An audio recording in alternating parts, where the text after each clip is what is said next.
অনেকেই জানে না হয়তো আমি কী কাজ করি, কোন জায়গায় থাকি। সেজন্য আজকে আপনাদেরকে দেখাচ্ছি। এখন আমি একটা আইপিএস শোরুমে জব করি। এখানে আইপিএস, সোলার আইপিএস ও বিভিন্ন ধরনের সোলার ব্যাটারি ও আইপিএস ব্যাটারি সেল করা হয়। আমি এই শোরুমেই থাকি। এগুলো হচ্ছে আইপিএস মেশিন। দেখায় আপনাদেরকে, এগুলো হচ্ছে ব্যাটারি, বিভিন্ন কোম্পানির ব্যাটারি আছে। এগুলো হচ্ছে আইপিএস মেশিন। যাই হোক, আপনাদেরকে দেখানোর উদ্দেশ্য হলো এটাই। শুভ সকাল সবাইকে। এটা হচ্ছে আমার ছেলে, বড় ছেলে। এটা হচ্ছে আমার মেয়ে। দুই ভাই বোন ঘুম থেকে উঠে অনেক শয়তানি করতেছে। আর এটা হচ্ছে আপনার মেজো বোনের ছেলে, আমার ভাগিনা। তো সকাল সকাল আমার ওয়াইফ ঘুম থেকে উঠে আমার জন্য নাস্তা রেডি করতেছে। আমাকে কর্মস্থলে যেতে হবে, তো নাস্তা বানাচ্ছে। সে ফাঁকে একটু ছোট্ট করে ভিডিও করে নিলাম। গরম গরম পরোটা আর ডিম এনে দিল আমাকে, তাড়াতাড়ি খেয়ে কর্মস্থলে যেতে হবে। দেরি হয়ে গেছে, তাই একটু তাড়াতাড়ি নাস্তা খাচ্ছি। সবাই এত তাড়াতাড়ি খাবেন না, অন্তত আস্তে ধীরে খাবেন। আমার মতো এরকম দ্রুত খাবেন না। আমার একটু দেরি হয়ে গেছে, সে কারণে গরম গরম তারপরও একটু দ্রুত খাচ্ছি, কারণ তাড়াতাড়ি যেতে হবে। সেই কারণে খাওয়া দাওয়া শেষ করে পানি খাচ্ছি। পানি খাওয়ার মূলত আমাদের ইসলামিক নিয়ম যেটা, আপনি এক ঢোকে সব পানি খাবেন না। আমাদের যেটা হচ্ছে 3 ঢোকে পানি খাবেন, এটা হচ্ছে আমাদের ইসলামিক নিয়ম। পানি টানি খাওয়া শেষ করে আমার আছে এক গাদা ওষুধ। আমি একটু শারীরিক অসুস্থ, এতগুলো ওষুধ খেতে হয় আমাকে 3 বেলা। এই ওষুধ খেয়ে সারাদিন আমাকে কাজ করতে হয়। তো ওষুধ খেয়ে ঘর থেকে বের হলাম, কর্মস্থলে যাব। ঘর থেকে বের হলাম, তো যাচ্ছি। আমাদের এটাই হচ্ছে বাসার রাস্তা। বাসার রাস্তার পাশে আবার বিশাল কনস্ট্রাকশনের কাজ হচ্ছে। কী আজব বিষয়, চিন্তা করেন। মানুষের কাছে টাকা নাই, কেউ যদি দান করতে যায়, দান করতে গেলে বলে টাকা নাই, কিন্তু 10 তলা ফাউন্ডেশনের বিল্ডিং করে। হ্যাঁ, আমি যাচ্ছি রাস্তার মাথায়। যেহেতু আমার আজকে দেরি হয়ে গেছে, একটা রিক্সা নিতে হবে, সেই কারণে আসলাম রাস্তার মাথায়।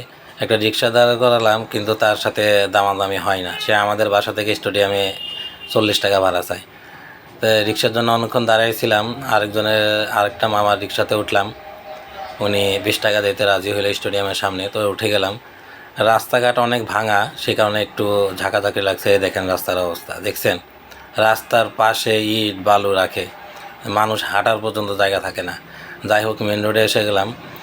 রাস্তা পার হইতেও আমাদের প্রায় 3-4 মিনিট সময় লেগে গেছে। রাস্তাতে এত পরিমাণে গাড়ি বাড়ছে, মানুষের আপ ডাউন এত বাড়ছে। ঈদ শেষ, সবাই বাসায় যাচ্ছে। এই দেখেন সামনে আপনাকে গাড়ি দেখাই, মানুষ পারাপার হচ্ছে। এই দেখেন সিএনজি একটা বু করে চলে গেল, আরেকটা চলে গেল।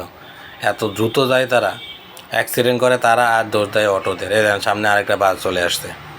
বাসটা এত হর্ন দিয়ে, সে কোনো হর্নও শোনে না, সে কিছু করে না। এগুলোতে ভিতরে দেখতে দেখতে দেখেন আরেকটা বিআরটিসি ফু করে আমাকে ভয় লাগায় চলে গেল। এটা কোনো কথা আপনারা বলেন? আচ্ছা, যাই হোক, আসলাম কর্মস্থলে।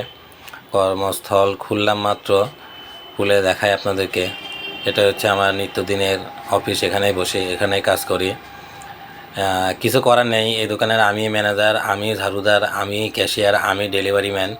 সো নিজে যখন একলা, সে কারণে নিজে সব কিছু পরিষ্কার করতে হয়।